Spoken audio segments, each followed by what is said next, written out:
सर्वेभ्यो नमो नमः।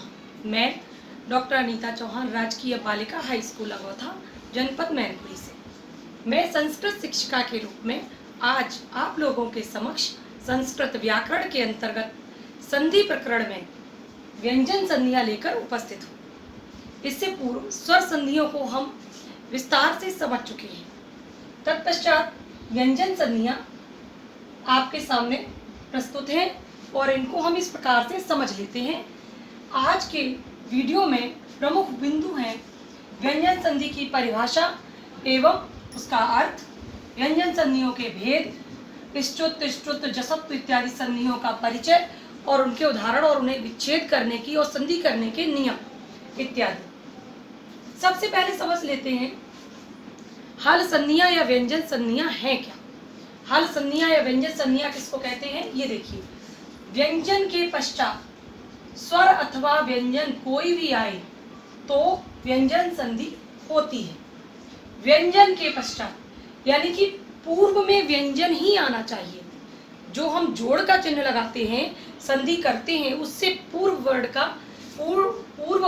वर्ड जो है वो व्यंजन ही होना चाहिए, ठीक। और लेकिन प्लस के बाद व्यंजन अथवा स्वर कोई भी आ सकता है तो वहां पर व्यंजन संधि होती है। जैसे बागीशा, सज्जना, रामश्चिनोति, चक्रिन ढोकसे इत्यादि इत्यादि, पेष्टा इत्यादि संधियां जो हैं वो सभी व्यंजन संधियां में आती हैं। अब समझ लेते हैं व्यंजन संधियों के भेद क्या क्या है। सबसे पहले भेद है इष्टुत्व संधि, दूसरी इष्टुत्व संधि, फिर है जसत्व संधि, फिर है चत्वर्य संधि, फिर अनुस्वार संधि और परस्वरण संधि। ये निम्न संधियां ही जो हैं वो आपके पाठ्यक्रम में हैं। इनको हम बिंदुवार समझेंगे। सबसे पहले आ जाते हैं इष्टुत्व संधि पर। पहली संधि हमारी कौन सी है, इष्टुत्व संधि। इष्टुत्व संधि जो है उसका सूत्र है इष्टो, इष्टुना, इष्टु। मैंने जैसे कि पहले भी आप लोगों से कहा है कि प्रत्येक सूत्र अपनी व्याख्या स्वयं करता है, सिर्फ हमें उस सूत्र को समझना होता है कि ये सूत्र क्या कह रहा है। इस्तो, इष्टुना, इष्टु। इस्तो, ये जो सा है, ये जो सा है ये कह रहा है सकार। सकार मीन्स ये वाला सा, जो ये सा है, ये इस सा को सकार कहते हैं, ठीक। ये जो सा है इसके बाद तवर्ग, तवर्ग ये क्या कह रहा है, स्तो। आधे सा से इसका तात्पर्य है सकार से और त से तात्पर्य है संपूर्ण त वर्ग से। अब देख लीजिए तवर्ग में क्या क्या आता है, त, थ, द, ध, न। संपूर्ण तवर्ग के साथ या शकार, शकार मीन्स ये वाला श, या चवर्ग का योग हो। चवर्ग, चू मीन्स पूरा चवर्ग, च, छ, ज, झ, च, छ, ज, झ, ये पूरे के पूरे चवर्ग की बात हो रही है। यानी सकार और तवर्ग के साथ यदि शकार ये वाला और चवर्ग आता है, च, छ, ज, झ में से कोई भी वर्ड आता है तो सकार के स्थान पर शकार और तवर्ग के स्थान पर चवर्ग हो जाता है। क्या नियम है इष्टुत्व संधि का कि सकार यानी दंत्य सा के बाद या तवर्ग के बाद, तथा दधा के बाद शकार यानी तालव्य सा अथवा चवर्ग, च, छ, ज, झ में से कोई भी इसके बाद ये आते हैं तो इसके स्थान पर ये हो जाते हैं। यानी सकार और के स्थान पर शकार और तवर्ग के स्थान पर चवर्ग हो जाता है। नियम क्या होना चाहिए कि तवर्ग के बाद चवर्ग ही आना चाहिए, तभी इष्टुत्व संधि होगी। अब हम कुछ उदाहरणों के जरिए इस बात को समझ लेते हैं। हमारे समक्ष कुछ उदाहरण हैं। सत, धन, चित। यहाँ पर देखिए सत, धन, चित, जो त है वो तवर्ग में से ता आ गया और चवर्ग में से चा आ गया, ठीक। पहले हमने क्या नियम देखा था, व्यंजन के पश्चात, व्यंजन के पश्चात स्वर या व्यंजन के पश्चात नहीं, मात्र व्यंजन के पश्चात यदि स्वर अथवा व्यंजन आता है तो व्यंजन संधि होती है। ठीक, यही बात यहाँ पर है। ये मात्र व्यंजन है, ता हलंत है, इसमें स्वर नहीं है, तो ये मात्र व्यंजन है। इसके पश्चात च वर्ग आया, त वर्ग के पश्चात च वर्ग आने पर, उसके साथ योग होने पर च वर्ग त वर्ग का च वर्ग हो जाता है। ठीक, यही समझा हमने। तो देखिए, सचित क्या बन गया? सचित। जो ये त हलंत ता था वो च वर्ग में परिवर्तित हो गया, यानी कि आधा ता जो व्यंजन ता था वो व्यंजन च में परिवर्तित हो गया। तो जो त है वो च में परिवर्तित हो गया। यहाँ पर इष्टुत्व संधि है। दूसरा उदाहरण हम समझ लेते हैं। रामस सेते, रामस सकार आया, शेते शकार आया। क्या कहा गया था? सकार के बाद यदि शकार आता है, इस वाले दंत स के बाद तालव्य श आता है तो दंत स तालव्य श में परिवर्तित हो जाता है। ये इष्टुत्व संधि कहती है। तो रामस धन से ते, इसका बन जाएगा राम। ये जो दंत सा है वो तालव्य सा में परिवर्तित हो जाएगा, और शेते वैसा ही हम उतार देंगे तो हो गया रामश्चेते। कैसे? ये जो सकार था वो शकार में परिवर्तित हो गया। अगली संधि है सद धन जना। सद कौन सा वर्ग है? त वर्ग, त थ द। ठीक, तीसरा वर्ड है त वर्ग का, त वर्ग। जना च छ ज, ये च वर्ग का तीसरा वर्ड है। ठीक, तो त वर्ग के बाद जब च वर्ग आया तो त वर्ग च वर्ग में बदल गया। देखिए कैसे, स जना। ठीक, यानी कि जो द था वो ज में परिवर्तित हो गया। जो द है उसका संप्रसारण ज में हो गया। ठीक, त वर्ग का तृतीय वर्ण है द और च वर्ग का तृतीय वर्ण है ज। जो द है वो ज में परिवर्तित हो गया। अब है रामस चिनोती, इसका बनेगा रामस चिनोती।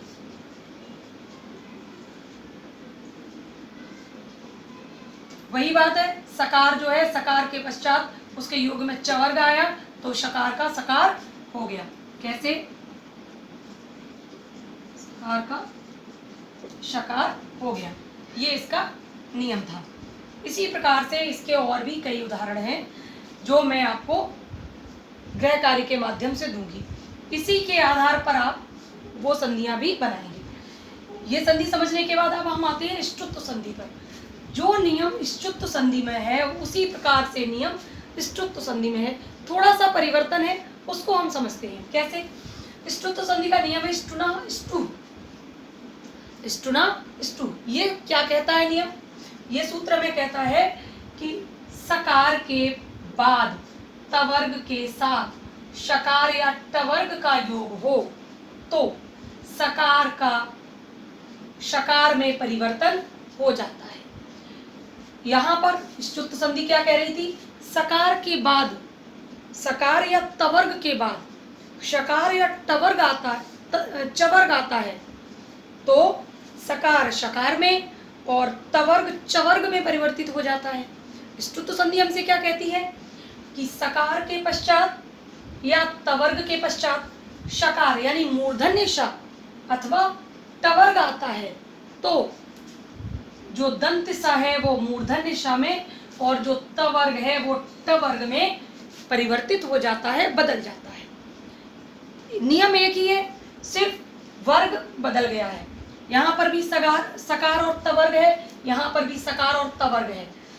यहाँ पर सकार और तवर्ग के बाद शकार और चवर्ग का योग होना चाहिए, यहाँ पर शकार यानी मूर्धन्य श और टवर्ग का योग होना चाहिए। ठीक, बस अंतर इतना हो जाएगा कि ये सकार शकार यानी मूर्धन्य श में बदल जाएगा और तवर्ग जो है वो टवर्ग में बदल जाएगा।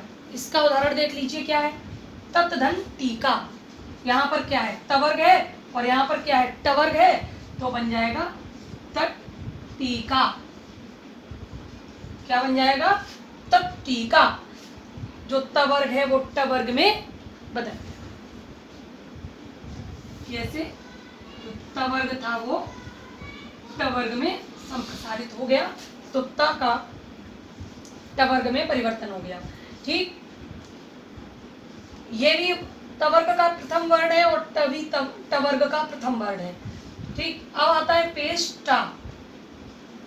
क्या कहा गया था कि सकार का शकार में परिवर्तन हो जाता है और तवर्ग का टवर्ग में परिवर्तन हो जाता है। तो ये देखिए, पेश आधा मूर्धन्य श था और ता जो है वो टा में बदल जाएगा, तवर्ग टवर्ग में परिवर्तित हो गया, तो बन गया ता का टा, पेष्टा। चक्रिन ढोकसे, चक्रिन ढोकसे, इसका अर्थ समझ लीजिए, थोड़ा सा अजीब है। चक्रिन ढोकसे शब्द सुनने में ऐसा लगता है, लेकिन इसका अर्थ है, हे कृष्ण तू कहाँ जा रहा है, तू कहाँ है। देखिए, चक्रिन, चक्रिन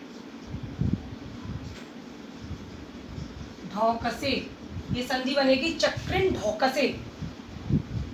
इसमें क्या होता है, ऐसे देखिए, न जो है त थ द ध न, त वर्ग का जो अंतिम वर्ण है वो न है और ट वर्ग का जो अंतिम वर्ण है वो ड़ है। ट ठ ड ढ ड़, ट ठ ड ढ ड़। तो जो तवर्ग का अंतिम वर्ण न है वो टवर्ग के अंतिम वर्ण ढ में, ड़ा खाली जिसको बोलते हैं ड़ा खाली, ड़ा में बदल जाएगा। यही संधि कह रही थी ना, सकार शकार में और तवर्ग टवर्ग में बदल जाता है ष्टुत्व संधि में, वो आप यहाँ पर देख सकते हैं। ये हमारी हो गई ष्टुत्व संधि और ये हो गई ष्टुत्व संधि। इनको जब आप तुलनात्मक अध्ययन करेंगे तो दोनों में भेद निश्चित रूप से स्पष्ट समझ में आपको आ जाएगा। अब हम लोग चलते हैं इससे अपनी अगली व्यंजन संधियों में। विसर्ग संधियों में आगे आती है जसत्व संधि। जसत्व संधि के दो भेद हैं, पदांत जसत्व, अपदांत जसत्व। दोनों के अलग अलग सूत्र हैं। ये दोनों ही जसत्व संधियां हैं। उनमें से पहली है जिसका सूत्र है झलाम जशो अंते। ये सूत्र क्या कहता है, देखिए ध्यान दीजिएगा तब समझ में आएगी। झल प्रत्याहार के बाद स्वर या व्यंजन आने पर जश प्रत्याहार हो जाता है। झल प्रत्याहार के बाद, अब आप पूछेंगे झल प्रत्याहार क्या है। झल प्रत्याहार में किसी भी वर्ग का, कवर्ग चवर्ग टवर्ग तवर्ग जो वर्ग होते हैं वर्णमाला में, हमारी हिंदी वर्णमाला में जो वर्ग होते हैं पांचों, उसमें वर्ग का प्रथम वर्ण, द्वितीय वर्ण, तृतीय वर्ण या चतुर्थ वर्ण झल प्रत्याहार के अंतर्गत आता है। जो झल प्रत्याहार है उसमें किसी भी वर्ग का पहला, दूसरा, तीसरा और चौथा वर्ण आता है और उसके साथ श, स, श, ह भी आता है। ठीक, झल प्रत्याहार के अंतर्गत कौन कौन से वर्ण हो गए, किसी भी वर्ग का पहला, दूसरा, तीसरा और चौथा वर्ण, साथ में स, श, स, ह, तीनों प्रकार के स और ह के बाद कोई भी स्वर या व्यंजन आए तो झल प्रत्याहार व स, स, ह के स्थान पर जश प्रत्याहार हो जाता है, यानी उसी वर्ग का तीसरा वर्ण हो जाता है। जश प्रत्याहार के अंतर्गत वर्गों का तृतीय वर्ण आता है।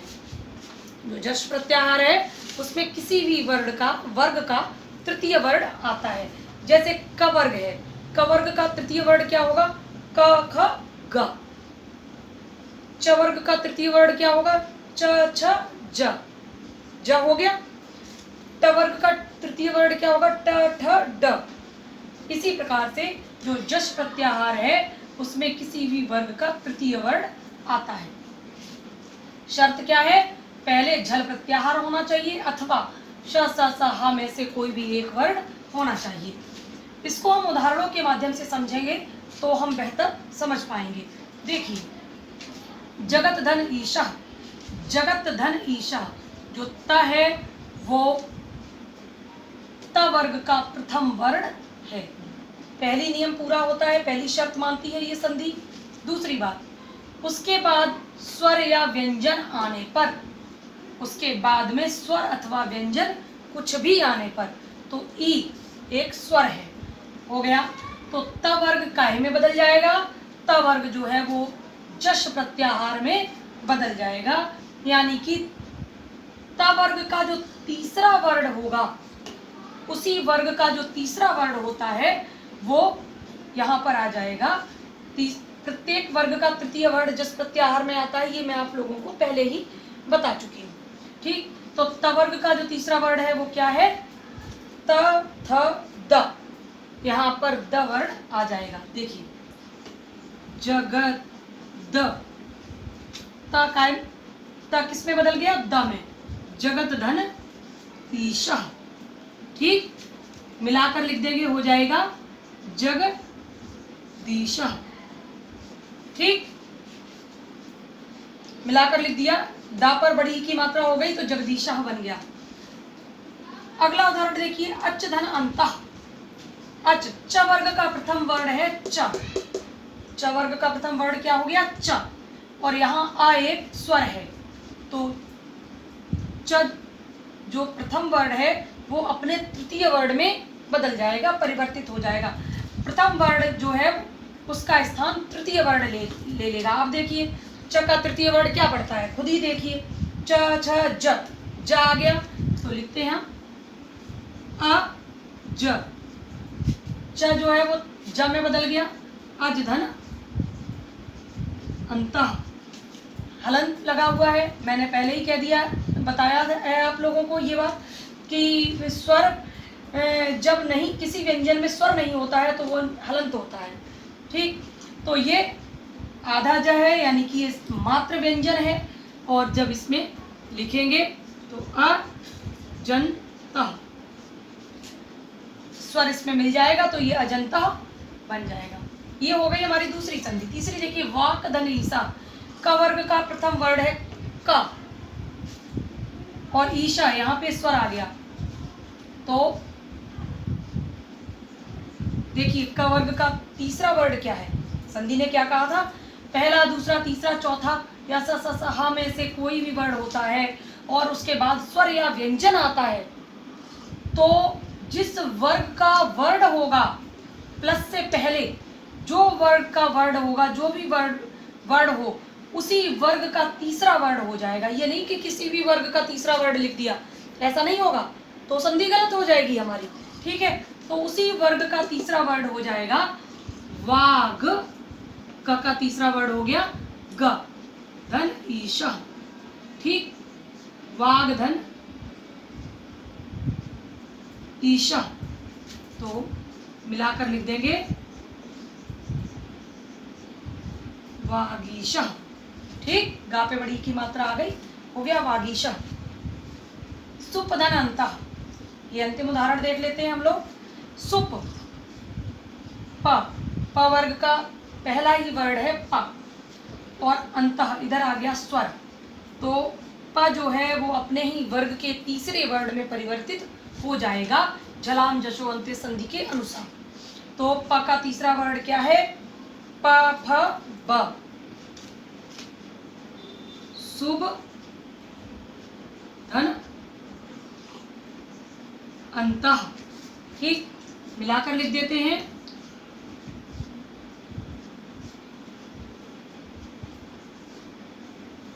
सुबंतः। समझ में आई होगी, आशा करती हूँ आपको जसत्व संधि के अंतर्गत आने वाला एक भेद ये समझ में आया होगा। इसी से मिलता जुलता है इसका दूसरा भेद, उसमें थोड़ा सा परिवर्तन है, उसे हम समझ लेते हैं। आप लोगों को तुलनात्मक अध्ययन साथ के साथ इसलिए करा रही हूँ, बता रही हूँ, ताकि जब आप संधि को समझें तो आपस में जब तुलना करेंगे तो संधियों को याद रखने में और उनके नियमों को याद रखने में आपको बहुत आसानी होगी। चलिए देखते हैं झलाम जश झसी। ये संधि हमारी क्या कहती है? झल प्रत्याहार के बाद। यहाँ पर मैंने पुनः नहीं लिखा है, झल प्रत्याहार के बाद। मैं पूर्व में आपको बता चुकी हूँ झल प्रत्याहार में क्या क्या आता है। किसी भी वर्ग का प्रथम, द्वितीय, तृतीय और चतुर्थ वर्ण और श श स ह के बाद। झल प्रत्याहार क्या कहता है? किसी भी वर्ग का पहला, दूसरा, तीसरा या चौथा वर्ण होना चाहिए, या श स स ह, ये झल प्रत्याहार के वर्ण हैं। झल प्रत्याहार के अंतर्गत यही वर्ण आते हैं, पहला, दूसरा, तीसरा और चौथा वर्ण किसी भी वर्ग का हो, चाहे क वर्ग, च वर्ग, त वर्ग जो भी है, ठीक। और श स स ह के बाद झस प्रत्याहार हो। इसके बाद क्या होना चाहिए? झस प्रत्याहार। झस प्रत्याहार में तीसरा या चौथा वर्ण आता है, किसी भी वर्ग का तीसरा वर्ण या चौथा वर्ण।